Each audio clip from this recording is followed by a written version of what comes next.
From the Mumbai studios of Republic TV, it's time for Arnab Goswami on the debate.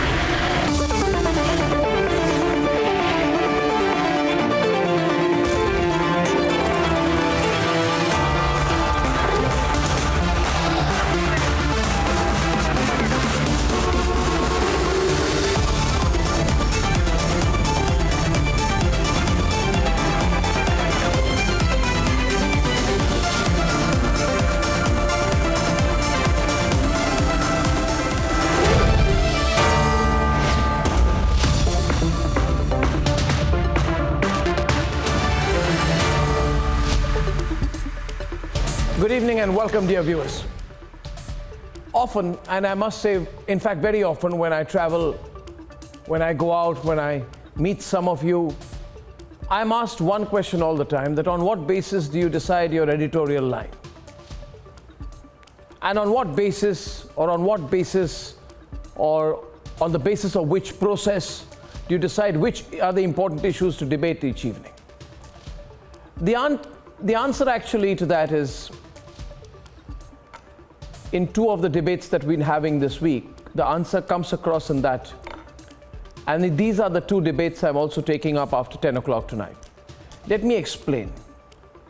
Our intent is to first draw opinion and participation on issues which affect the nation. And then, to the extent possible and to the extent that we can, to draw the attention of our millions of viewers to what we feel is in national interest. And to do that, we have to try as hard as possible to separate the immediate or the short term from the long term. Because I believe that when we look at things up too close, then we are often unable to take away the prejudice that we may have, the bias we may have, or our personal interest. And we are unable, therefore, to look at things solely and squarely in the bigger interest, which is national interest. We have to separate personal interest, ladies and gentlemen, from national interest. Case in point, for example, this week are the two big stories, the two big debates of the week. One, the COVID billion mark, and secondly, the war on drugs. Now, on the war on drugs, it is so sad that so many educated, informed people have, most unfortunately, made it a case about why a one-star kid isn't getting bail quicker. In doing so, all kinds of ridiculous positions are being taken. From what's the big deal with a little bit of drug use, to why are the courts going by the evidence the NCB is giving? How can you trust the NCB? What is the agenda of Sameer Wankade? The other way to look at it, which is the more appropriate way, the correct way, which is more long-term, which is in national interest, is that no nation can achieve greatness without completely eliminating drugs altogether. So if the more privileged sections of society are forgiving or a little indulgent about it, then their position is totally against my country's interest. The second story or debate, for example, is the billion mark on vaccinations. Note this, viewers, and you can check this yourself, you can do your own research. But it's very interesting that the same people who are fighting the Narcotics Control Bureau and suddenly abusing the system are also largely the same people who said India will collapse during COVID. They are the same people who said our economy will collapse, we will collapse, that we have been defeated by the Chinese virus. They are the same people who said Covaxin is a health risk. These are the same people who are saying now, what's wrong with a little bit of drugs? Don't believe the NCB. Where do these people come from? They come from a position of personal prejudice, which they want to camouflage. And what is our view? Our view is that such abject cynicism is against national interest. So we believe that journalism has one purpose, national interest. And it's actually quite simple when you begin to look at things that way. What is in national interest is right. What is not in national interest isn't. frankly isn't and can never be. There is absolutely no complexity when you begin to look at things that way. And that's the way I look at it. That's the way we look at it. Whether it's COVID or drugs. What do you think, ladies and gentlemen? I'd love to hear from you. And you can tell me what you think about the simple way we look at our reason for doing the news in national interest. I'd love to hear from you and begin a conversation on this. Please go down to Arnab online, which is in republicworld.com, and I'd love to begin a conversation with you on that. Ladies and gentlemen, I come to you with three big debates this evening. The Prime Minister says the 100 crore vaccine milestone reflects a new India. Oppositions cannot let go of their cynicism. That's debate number 2 at 10.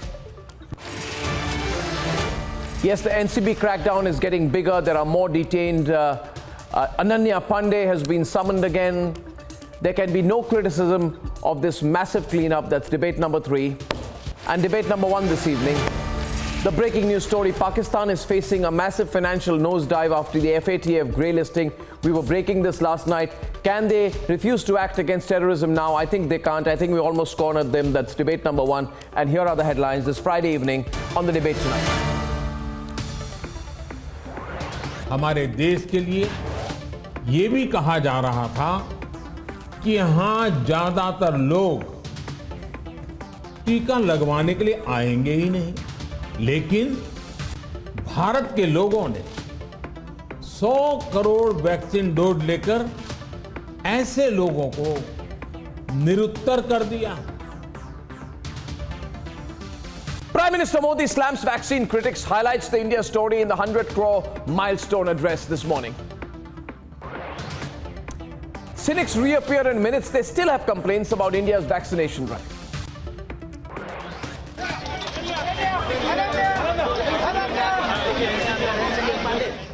Third summons to Ananya Pandey. She's been called again on Monday in the big drugs investigation. More arrests, more summons and more raids. More Bollywood names on the radar. The campaign against drugs is just too big to criticize now. FATF grey list, financial crisis and internal turmoil. Breaking news story this evening, Pakistan on a big downward spiral, and it's happening really fast. They have to crack down on the Lashkar and the Jaish and show proof of it. India has totally cornered Pakistan diplomatically.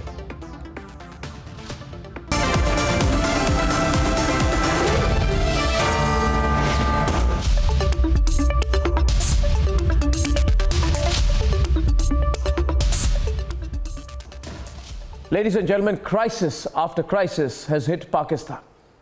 After the FATF has retained them on the grey list, Pakistan is facing absolute financial destruction, ruin.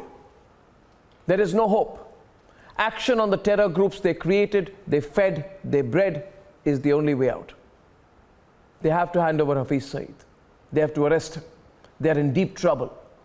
And I believe none of this is happening without India playing a big role.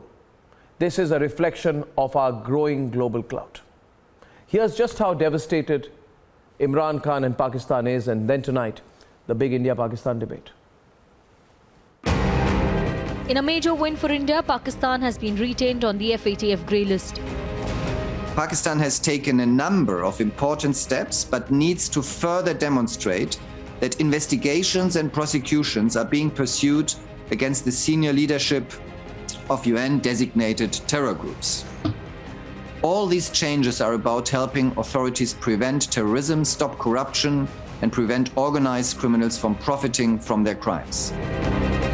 It now needs to demonstrate action against designated terrorists. It needs to arrest Hafiz Saeed, prosecute JEM chief Masood Azhar, and act on Syed Salahuddin. Because Turkey, which said it would help Pakistan get off FATF grey list, has now joined the same list.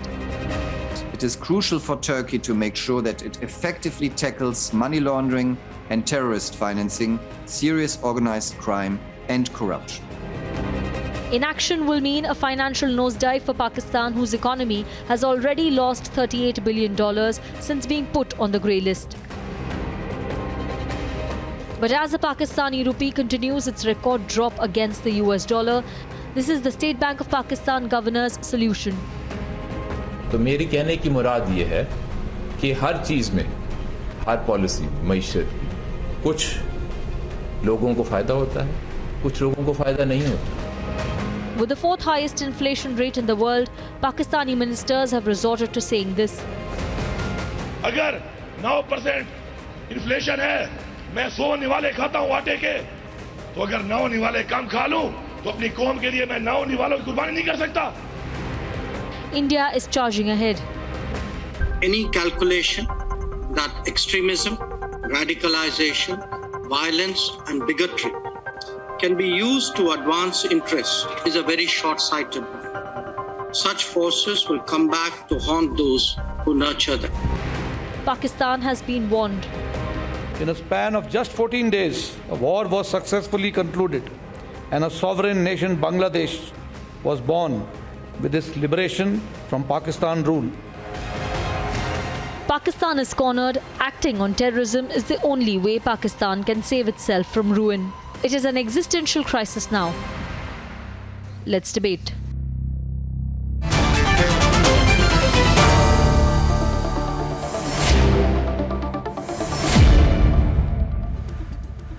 I'll put out my own views right there at the start. I think this is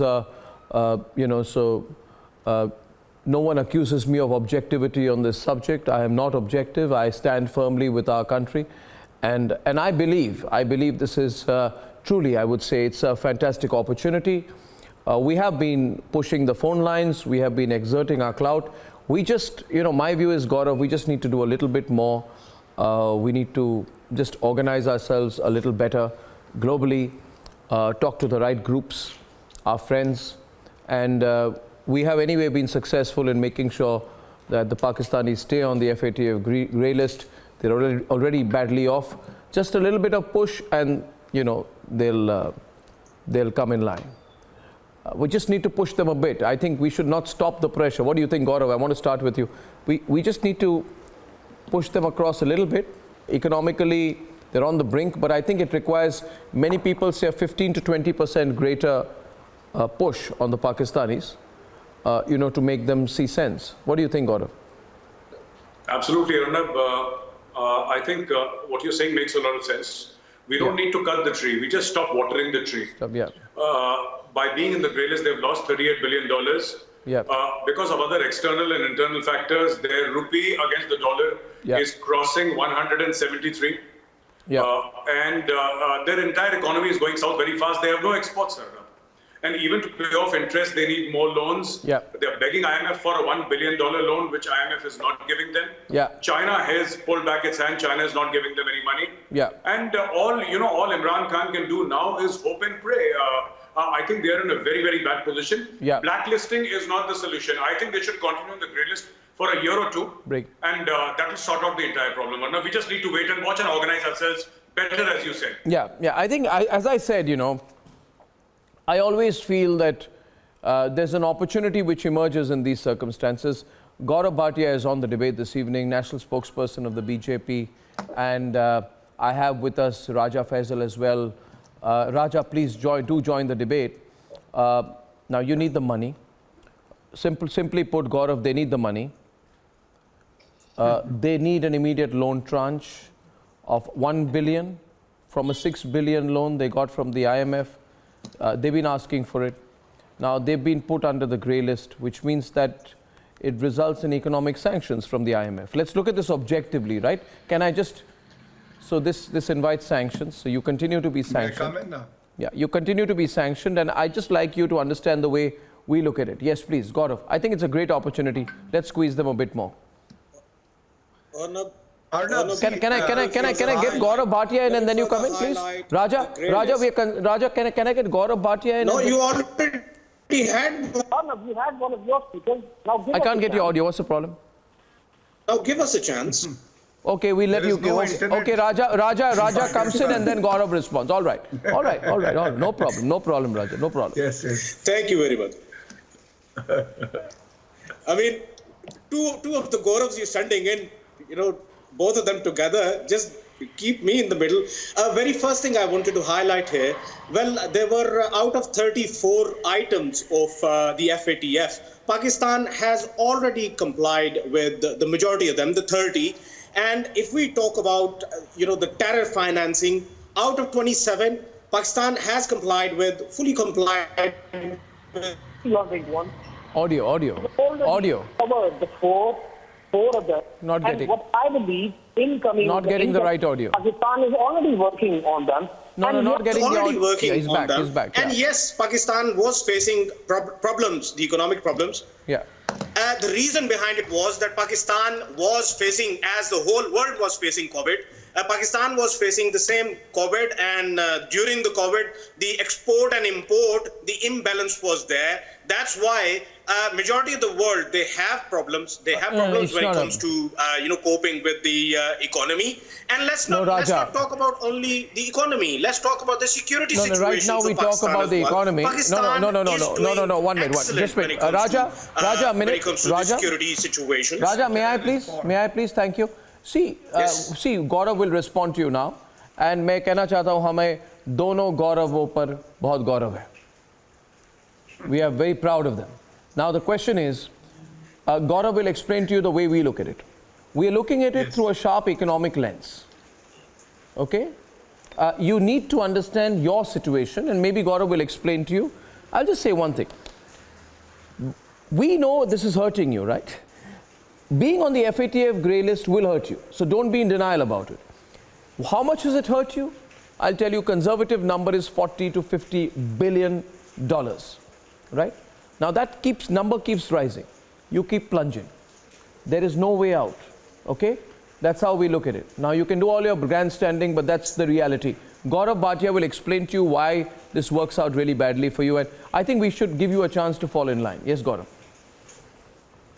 Yes. Raja was saying there are two Gauravs in the panel, and Bharat में कहा जाता है कि नाम में ही सब कुछ रखा है, और ये भी कहा जाता है कि आपके लिए नहीं कह रहा हूं, लेकिन नाम अगर राजा भी होता है ना, पाकिस्तान का राजा जो यहाँ ऑर्डिनरी नागरिक है उससे भी नीचे आता है. लेकिन मैं आपको बताता हूं, you can't have an ostrich like approach. I'll give you the reason. There is a term that has been coined only for Pakistan, a nation with a begging. मैं अपनी बात पूरी कर लूं भाई साहब. देखिए, आपके दांत दिखते हैं जब आप हंसते हैं, तो हमें लगता है कि हम भारतीय आपको कम से कम खुशी का एक मौका तो देते हैं. हमारी आवाज सुन के आप खुश होते हैं. सुनिए मेरी बात, उसके बाद you respond to what I am saying on facts. अब मैं मुस्कुराऊं भी नहीं, वो आपके लिए तो ये कहा जाता है, तुम इतना जो मुस्कुरा रहे हो, क्या गम है जिसको छुपा रहे हो. So let me now complete. Yes. FATF का गम. नहीं, वो FATF नहीं है, बहुत गम है. मैं अभी गिनवा देता हूँ एक दो. देखिए, सबसे पहले the term begging bowl was coined for Pakistan. They were earlier begging from the US, now from the Chinese. But think about it. You are on the grey list of the FATF, and the Pakistani economy is less than the economy of the busiest market in Delhi called the Connaught Place. We lend money to the SAARC nations. We help them develop as nations. And you people beg with a begging bowl. That's the difference. Second, why is it that 123 UN designated terrorists are found in Pakistan? They are on the list. Third, your premier Imran Khan admits there are 40,000 terrorists in Pakistan on soil. So tell me, you don't even have 40,000 doctors in Pakistan, I've been told, but you have terrorists. And a man is known by the company he keeps.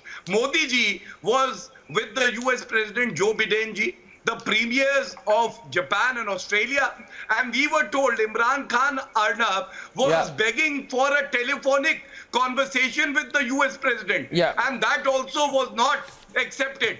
And later, in the program I'll expose, how a letter was shot by the foreign minister of Pakistan to the ambassador that please, what is happening to Pakistan's image?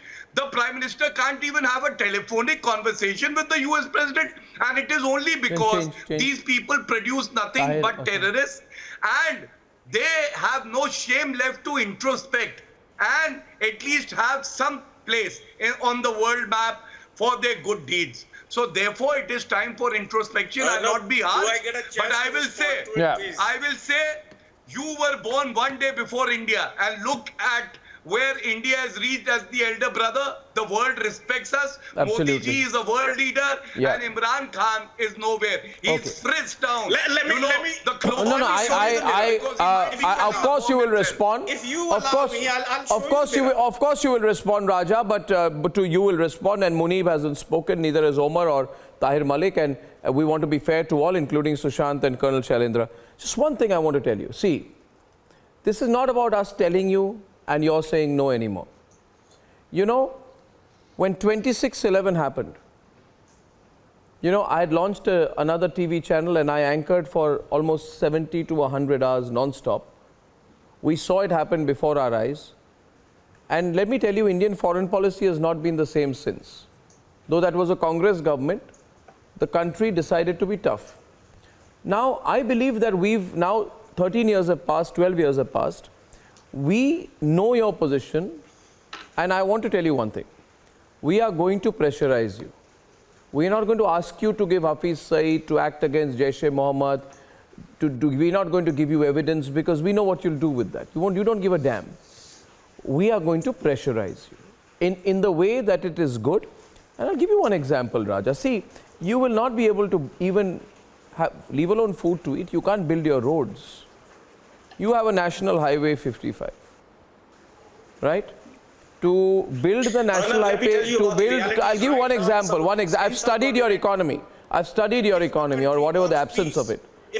Listen to me, Raja. Raja, listen to me. That is India. Raja, listen to me. Raja, listen. And seriously, Raja, I'll tell you. Raja, let me tell you. Raja, let me tell you. Next time you come to Mumbai, I hope you do, if you get the appropriate security clearance, which you may not, you go on a drive from Mumbai to Pune and you see what a road in an advanced country looks like. Travel on our national highways. You have one highway 55, and for the last few years you've been begging the IMF. You've been begging the IMF. Please give us a little bit of money. Not a lot of money by Indian standards. Some 200 million dollars. You are saying, please give us the money. You've gone to IMF. You've gone to Asian Development Bank. Finally, this year you celebrated because in August you signed it, and you are going to get the money to make your roads. But now you're in FATF grey list. You're not going to get the money. Arnab, you realize what happens? Showing a Pakistan. No, you're not. Okay, let me ask you. Let me ask you. Okay, let me ask you. Okay, Raja. One question. Raja, one question. It's not between me and you. I'm asking you two things. You needed the money to make your roads, which is sad enough. You should be able to make roads with your own money. But you don't have the money to make the road. You ask for money. The Asian Development Bank asks you, you lobby, you go crazy. Sushant is on the screen. He knows. After a lot of effort, the ADB says, we'll give you the money. And lo and behold, we put the pressure. You're back on FATF grey list. You stay there. You're not getting the money. Gone. Finished. Over. No roads for you. You realize? We are on a grey list. And if somebody asks, by the way, one of the Indian reporters, he did ask Marcus Pleer about blacklisting Pakistan. And you know what his reply was? He said this is not even debatable because Pakistan is not even considered for it. Why? Because Pakistan has entirely worked on it, and Pakistan knows FATF, the items which FATF has highlighted, are really important for Pakistan. And of course, I tell you, you were talking about the Pakistan's infrastructure. Well, Pakistan's infrastructure is considered as one of the best infrastructures in the region. If you have any doubts, now we can collectively laugh. I'll arrange the security clearances for you. Come with me. I'll show you what Pakistan is. No, I tell you. No, I have no intention of coming there. In any case, I'm least interested. You know, it's not going to be good for your health if I come to Pakistan. Why should I go, Gaurav, to Pakistan? Why should we go? We are fine. Question is, question is, I'll get Sushant to explain to you. Sushant can explain this to Tahir Malik and to everyone else. See, it's not a joke. You say we have complied with most. The fact is, when you say we've complied with most, you must also say we have not complied with 4 points.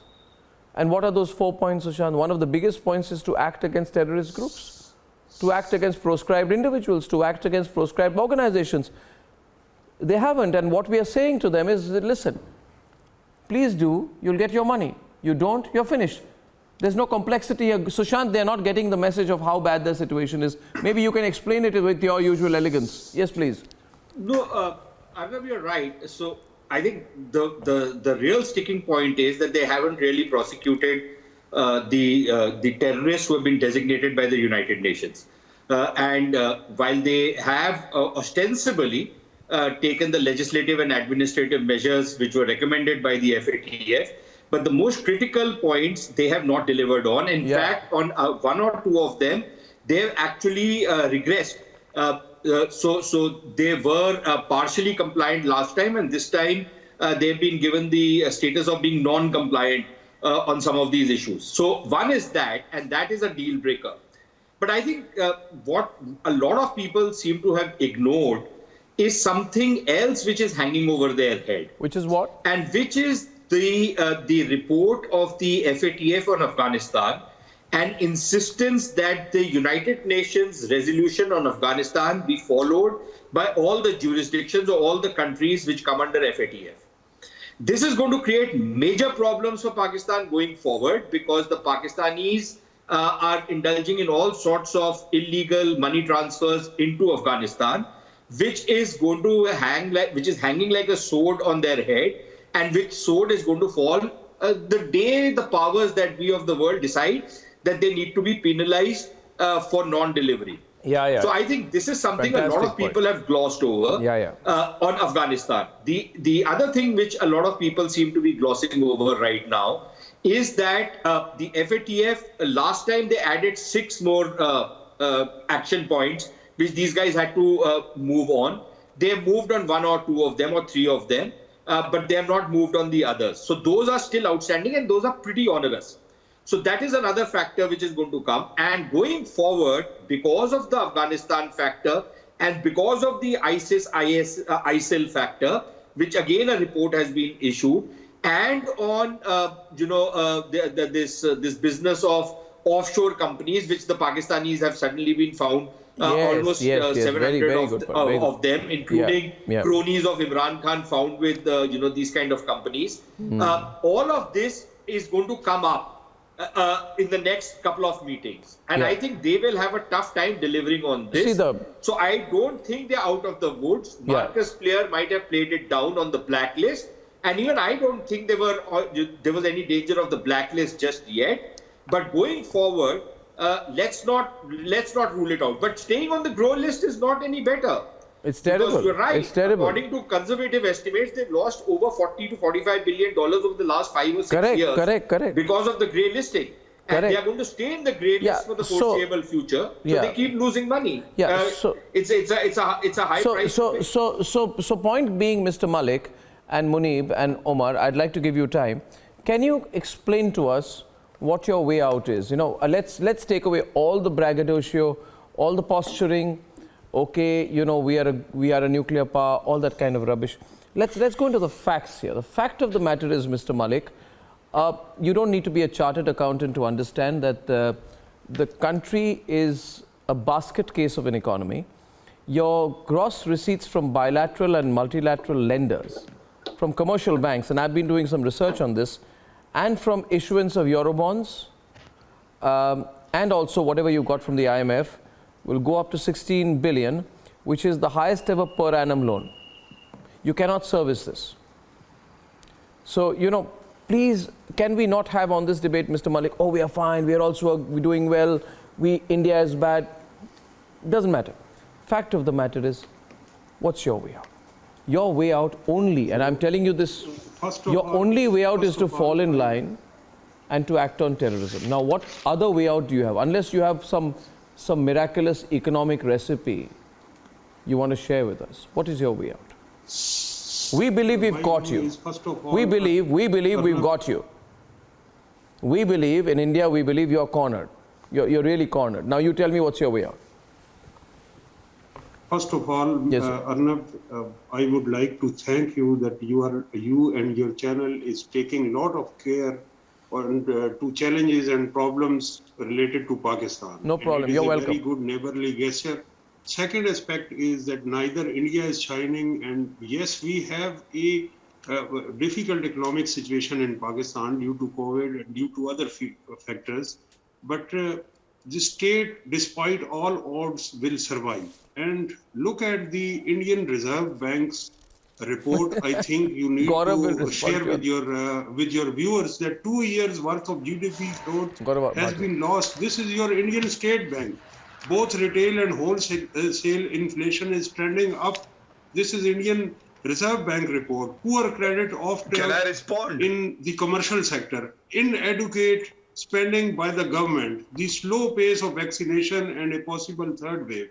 All of these facts are reported by Indian Reserve.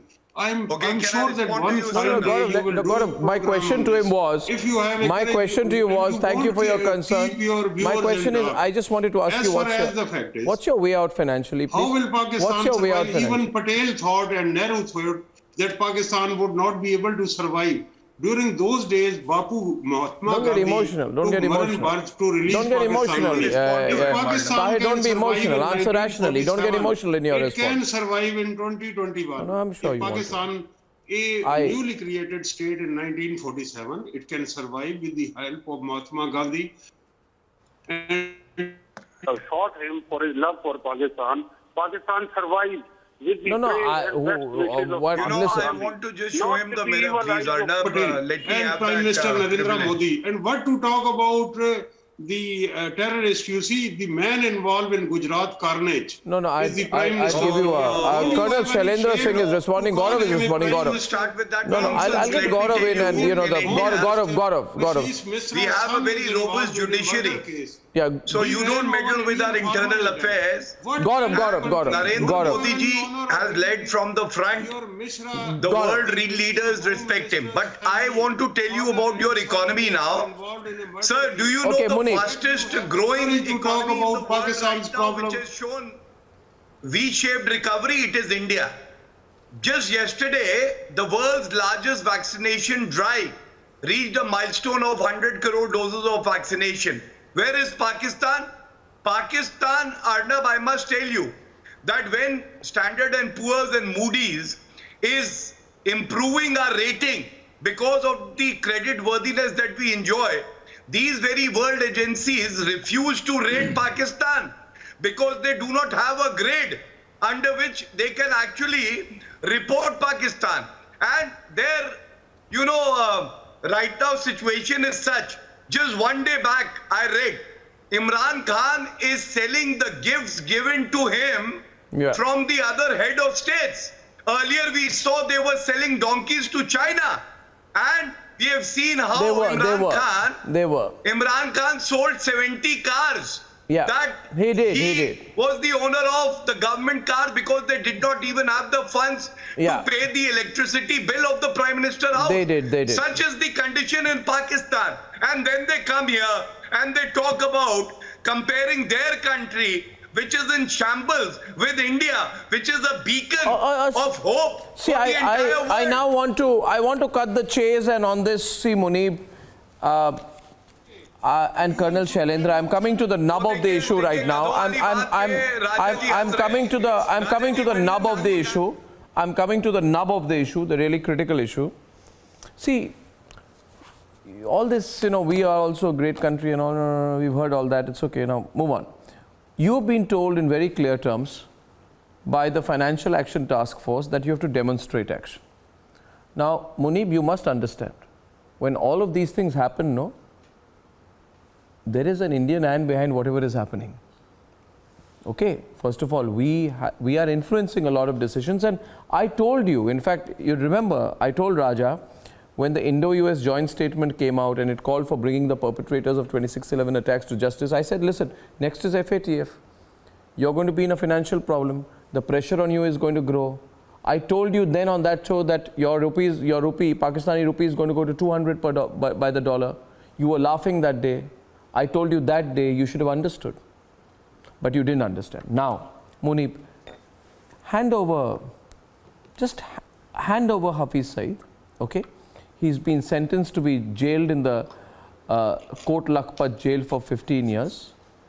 Hand him over, okay?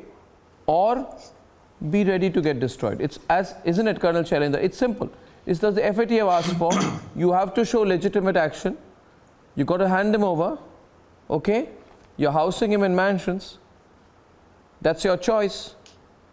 That's your choice. Do you understand, Munib? It is one of those moments. You got to choose. All right, now. Yeah, you choose. Oh no, thank you. I mean, this is a very interesting debate that is happening right now, and I always do interesting debates. Me to speak uninterrupted for just a few.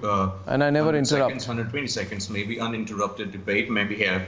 Now, I'd like to start from the beginning of the debate. We have Gaurav's here, who also commented on Rajas of Pakistan, but I wouldn't want to get into that now. No, hand over Hafiz Saeed is all I said. Is all I said. One second. Listen.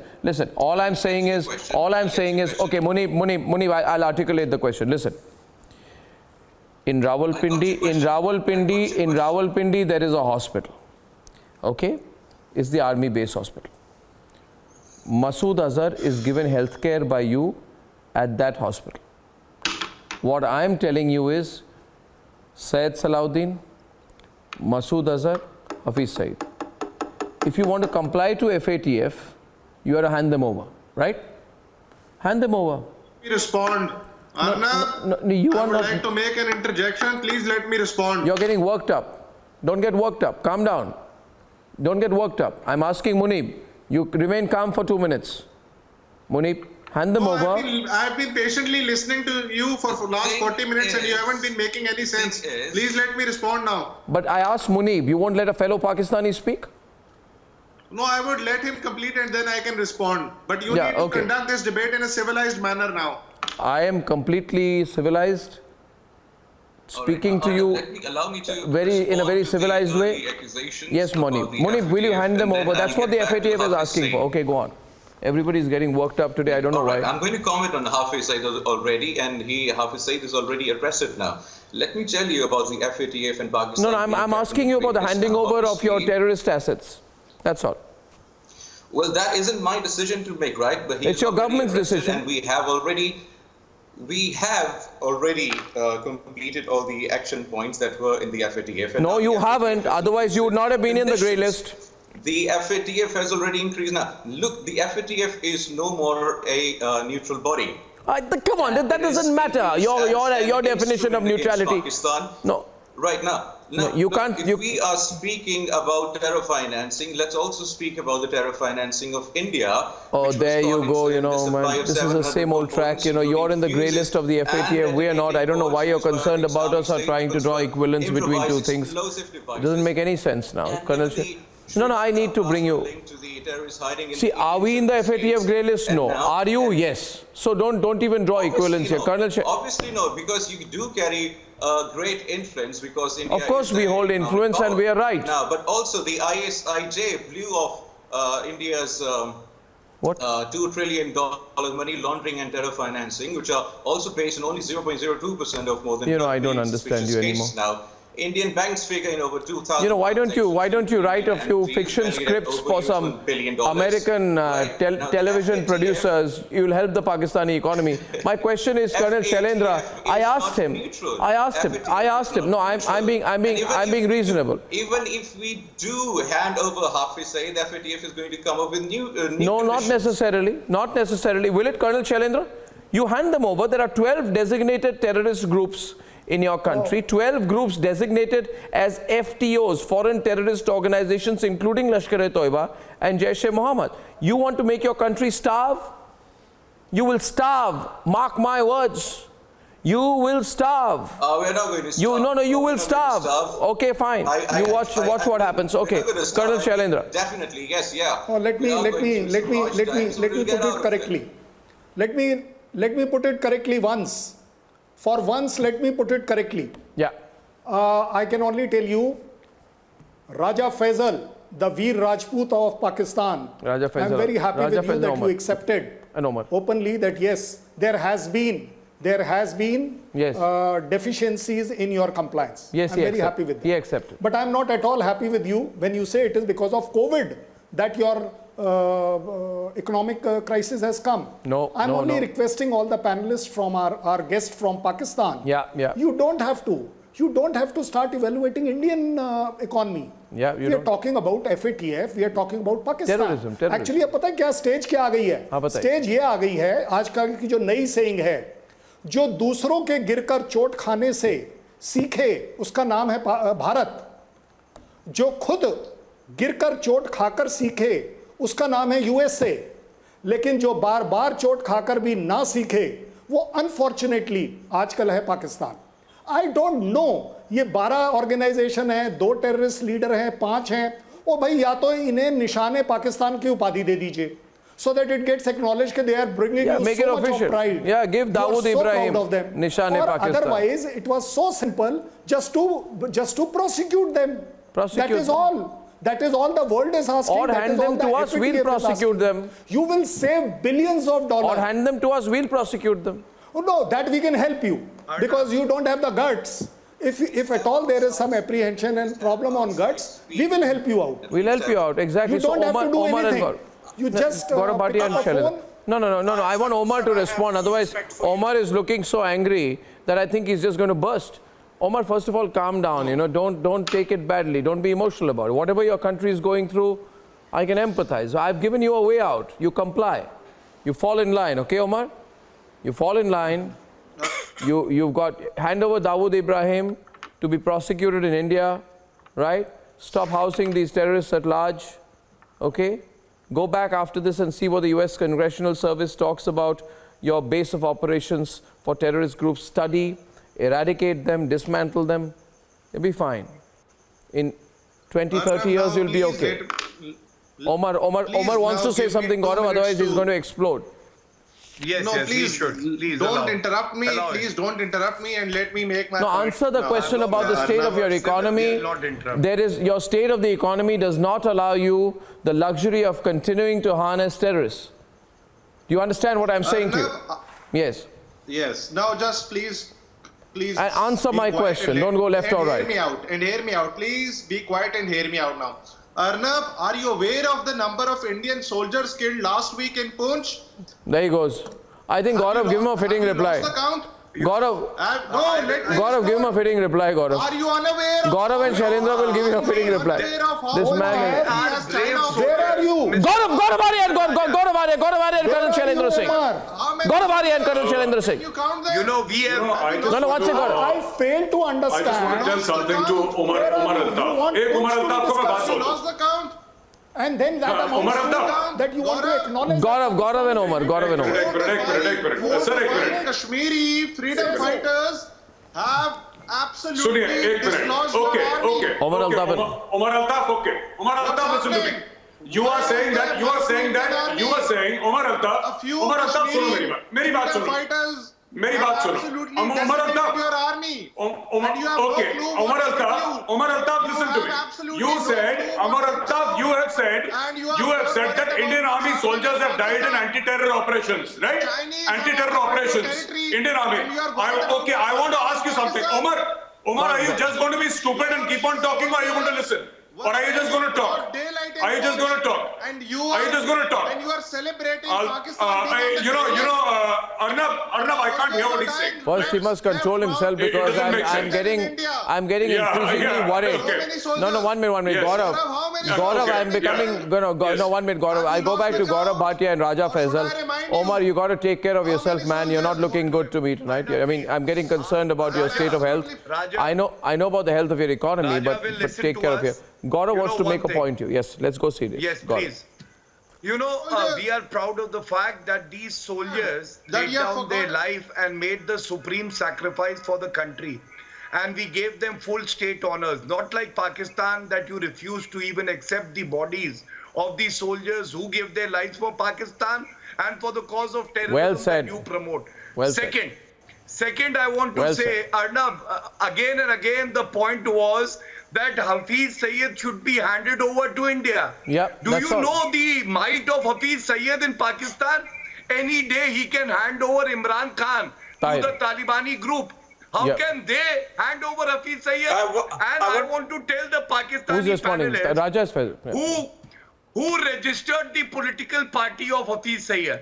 He is a designated terrorist. Gaurav, Imagine would you please allow me to respond to yes, you. I will, but let me complete my point, You Mr. are Raja, demanding and then I Pakistan will for allow. something, and I of will, course you I are will allow Pravakta you of BJP. Let me reply extend to the you. courtesy. Please allow me to finish my point, and I will allow 30 more seconds. I just want to say another couplet. राजा जी आप समझते हैं इसलिए आपके लिए couplet है, आप दिखते विद्वान है, सुनिए। इनके पैरों के नीचे जमीन नहीं है, गजब ये है फिर भी इन्हें यकीन नहीं है। ये फंसे हुए हैं। Hafiz Sayyid is the one who dictates the policy, and that is why Tahir is responding right now. Tahir Malik. Who's responding, Raja or Tahir? I will live up to my promise now. Gaurav. Okay. Tahir. I don't know. Tahir goes. Tahir hasn't spoken. Yes, Tahir. Tahir. I will reply that under which law you see you are seeking extradition of Hafiz Saeed. We have Kulbhushan Yadav in Indian spy, and his trial is in Pakistan. So India can also ask that hand over to... I let Sushant respond to that. Sushant. As far as the dispensation Sushant can explain a bit or two about international law to you. India is among those countries where the dispensation of justice is poor. There is one case which has been taken to the International Court of Justice, and the Pakistanis were supposed to give proper consular access, which they refused to give, because if they had given consular access, the entire secret of how Kulbhushan Yadav was kidnapped from Iran and brought into Afghanistan or into Pakistan would have been disclosed. Now, they've latched on to one Kulbhushan Yadav and they have tried to stitch a coat around a button. Every second day a Pakistani has been caught in India. The Pakistanis have been caught red-handed in India. Just about 2 weeks back, we caught a guy red-handed in Jammu and Kashmir. Earlier also we've got so many of them, but they're so shameless that they will, compare apples with oranges, which is the normal stuff which they do. This constant dissemble, this constant deception, this constant trying to mix up. Will you allow me an innocent question? Well, I would only say this that I would only say this that I would say this to all my Pakistani friends and everyone here, that in this crisis, to all of you, Munib, Omar, Tahir and Raja, in this crisis is your opportunity. See sense, understand that we've got you in our grip. Do not be in denial. There is no escape for you anymore. Fall in line. Fall in line. Fall in line. Ladies and gentlemen, on the other side tonight, the Prime Minister addressed the nation today. And truly, he recalled out the vaccine cynics. They have a lot of soul searching to do. But are they doing that? And should they? Much more on that on the other side.